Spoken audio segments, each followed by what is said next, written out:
Halo teman saya, kembali lagi di channel saya Bensu Gebong.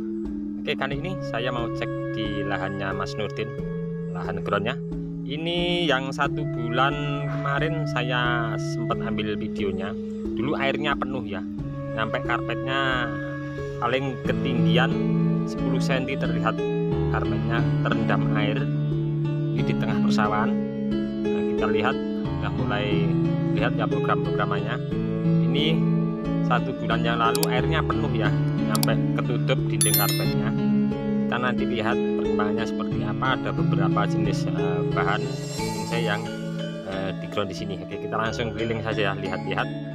Mudah-mudahan nanti menginspirasi bagi teman-teman semua, tetap semangat berkarya berbudidaya. Oke, kita langsung cek-cek ya untuk bahan-bahannya.